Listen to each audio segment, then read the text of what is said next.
quê? Estava agora em Balneário Camboriú. Gente, não muda nada.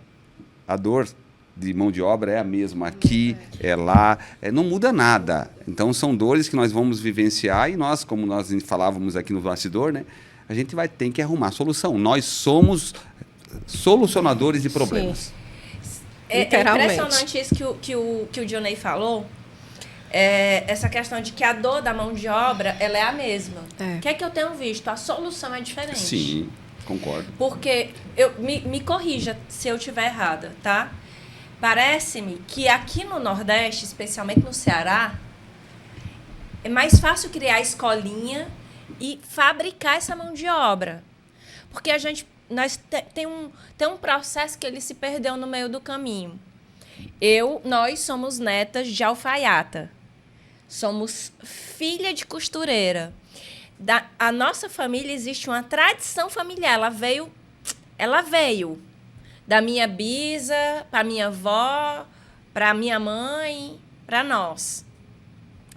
Com certeza a Anne também tem esse processo familiar. E nós temos uma ruptura que ninguém percebeu, que a partir do momento que houve uma explosão de industrialização... Avanço tecnológico. O avanço tecnológico, mas assim, em que momento nós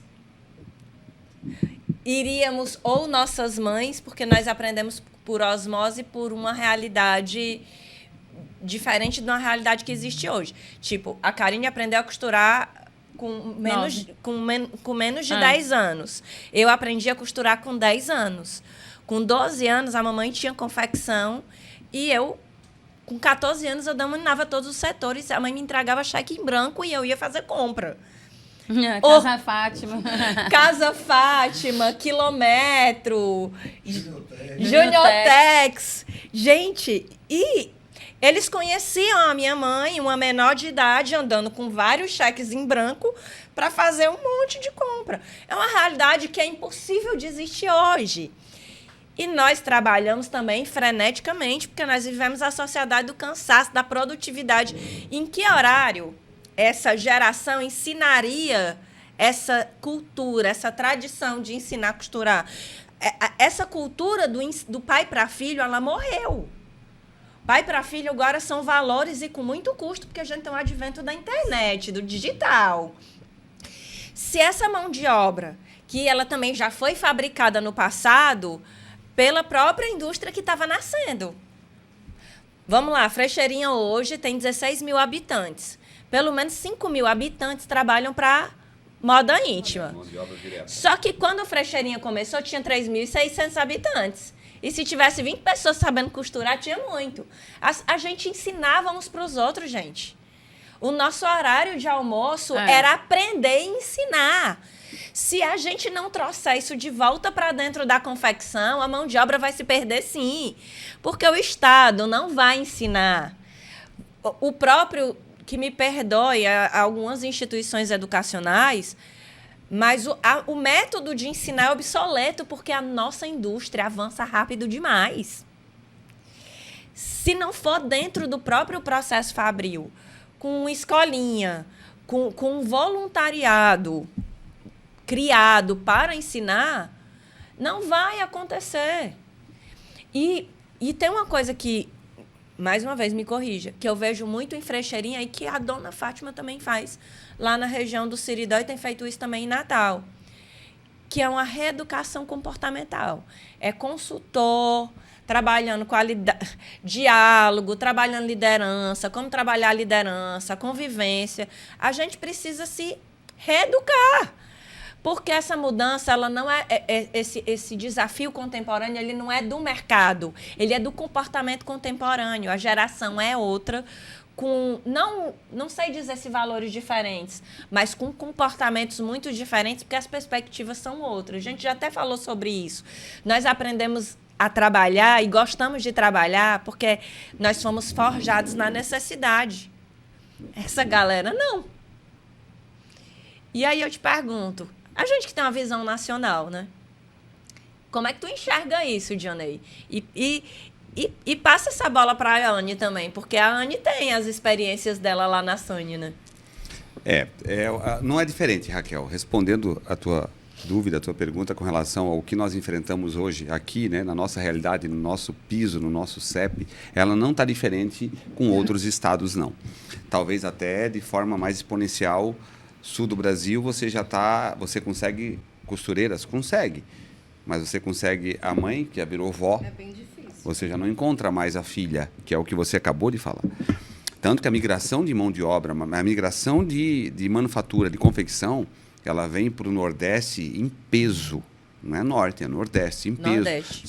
Você vê os grandes players estão instalados aqui já, estão vindo para cá. Porque nós temos exatamente isso, a gente reeduca. E não estamos aqui falando que A, B faz mais ou faz menos. Não é mas da cultura. É da cultura. É da e cultura. Isso a gente tem um mérito e faz com que a gente consiga, por mais que o advento da internet brigue contra... Porque ninguém fala que é gostoso costurar, né, Anny? Ninguém vende que é gostoso, que é desafiador, que é prazeroso construir. Ninguém fala. Você não vê propaganda de nada disso. Você vê propaganda de tudo, menos disso. Eu não seria a estilista que eu sou hoje se eu não costurasse. Mas faz todo sentido, porque você tem a base para você poder criar. Você entende o que é sentar por trás. Uma coisa é você modelar, outra coisa é você pegar num WGSM, num Pantone, onde quer que seja, ou que seja um produto que eu entrego e falar, esse produto aqui serve para fazer esse livro. Se você não souber fazer o livro, você vai comprar algo sem conhecer. Então faz todo sentido. E é uma pena. Às vezes a gente se depara com situações que são situações dessa nova leva, que nós falávamos no bastidor. Dessa nova leva de formando que, se não cuidar, porque não tem o chão fabril, estão saindo da academia. Por isso que eu gosto tanto de conteúdos como esse. Não tem. Raquel, o teu livro, ele serve de cabeceira. Eu tenho visto isso.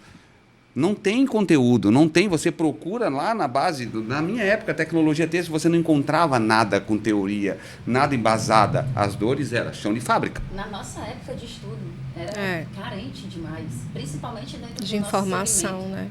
E aí eu vejo, Anny, passando a bola aí para você. Não, assim, eu vejo muito a questão da aptidão, do gostar, do amar o que faz, né? Porque, como o Dionei falou, ninguém fala que costurar é bom, né? Ninguém fala isso. Mas, assim, às vezes, quando olham uma história, né? Como a história de vocês, eu também. Eu cresci dentro de uma caixa de retalho. As minhas memórias, né, muito afetivas de criança, exatamente isso. Eu tenho uma tia, né, que ela até faleceu faz 2 anos, ela é professora da UFC, da parte têxtil também, e ela foi a revelação da família, né, porque a minha bisavó já costurava, a minha avó também, mas ela veio para o Ceará, né, que eles são do Rio Grande do Sul, e aí eles vieram para o Ceará e, através de um tio meu que passou no ITA e veio para cá e foi trazendo a família. E eram só os dois, a minha avó e ele. Então, a minha tia, que é essa irmã da minha mãe, veio com a avó, né? E aí, é uma história muito bonita. Nossa, a história deles. Muito rica, gente. E aí, a minha tia já tinha essa aptidão, era, assim, costurava muito bem.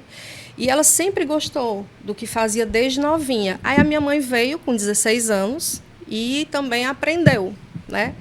E aí o que acontece? Ela começou a trabalhar primeiro com fardamento, eu nem existia, né? Minha mãe tinha 16 anos. Depois ela montou um ateliê, né? Eu tenho muitos alunos dela e deve estar assistindo, né? Que é a Valquíria, da UFC, e ela montou um ateliê e isso foi virando alta costura. A Valquíria foi minha professora. Minha tia. E assim, ela... Legal, né? Quando você começa a mexer nesse baú aí... eu não gosto nem de olhar para a Raquel, começar a vontade de chorar. E assim, é a pessoa que realmente me inspirou. A minha mãe também me inspirou muito. E eu, com 12 anos, 10 anos, a minha bisavó sentada numa cadeira, fazendo... Ela gostava de fazer aquele colcha de retalho de fuxico. Primeira coisa que eu aprendi... Eu lembro cortadinho. Tinha uma bolachinha, você vai passar o lápis, depois você vai cortar. E eu ia lá e costurava. Pois é, a minha bisavó. E aí ela sentada na cadeira, essa cadeira está na minha casa, né? Então, assim, a gente realmente é uma história, né? Que quando vocês contaram de vocês, eu fico emocionada também, porque a gente sabe que aquilo traz o que, às vezes, hoje as pessoas olham na internet, é tudo muito fácil, não é de coração. Ah, eu quero porque é glamour. Gente, é sentimento também. A gente tem que amar o que faz. Aí, continuando a história, me ensinaram a fazer o fuxico, aí eu queria viver mexendo na máquina. E as máquinas tinham umas que eram industriais na época já. E a minha mãe disse assim, você vai sentar e eu vou lhe ensinar. Aí aprendi a encher uma bobina. Aí aprendi a colocar a linha. Com 12 anos, aí eu já comecei a fazer roupinha de boneca para levar para o colégio, aí minhas amigas pediam. E na época não existia essa assim, hoje é tudo muito fácil. Hoje, quantos shoppings a gente tem, né? Então, não existia isso, não existia tantas lojas. Então, as pessoas, elas iam na costureira para fazer uma roupa de festa, para fazer os vestidos de 15 anos. E a minha tia, que você conhece, né? Fazia muitos vestidos de festa. E ela sempre foi uma apaixonada por matemática. Então, todo mundo achou estranho na família. Elas, com o ateliê dela, né, bombando, foi fazer matemática na Unifor. Então, a matemática já deu outro rumo para a modelagem. Né? Então, você vai fazer uma saia godê, você faz com o cálculo do pi. Então, ela ensinava a modelagem de uma forma que você via de outra forma, né? Que não é uma desconstrução, mas que, na verdade, é a raiz de tudo. Né? Então, assim, eu fui criada lá. Eu entrava embaixo da mesa, entrava dentro da caixa, ia procurar os paetês, os lamés, as peças, né, os pedaços de tecido para eu fazer. E fazia. Aí ganhei uma maquinazinha de costura, de brinquedo, acho que eu tinha uns 12 anos.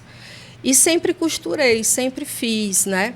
Aí, com 14 anos, eu aprendi a fazer a minha calça e meu vestido. Aí, eu tinha bem uns 10 vestidos, tudo igual. Aí, meu pai dizia assim, vai comprar uma roupa, não sei, alguma coisa? Não, prefiro comprar o tecido.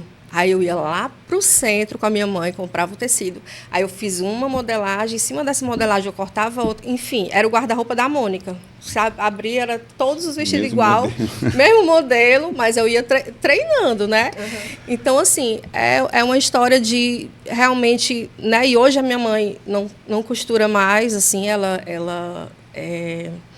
não dá, porque já pela questão da idade, né? E ela não tem mais cabeça para isso, né? E depois que a minha tia se foi, enfim, ficou tudo assim, ficou aquele vazio, né? Tem muito memória, né? Costurar muito, tem muito esse lance da memória afetiva. Demais, demais.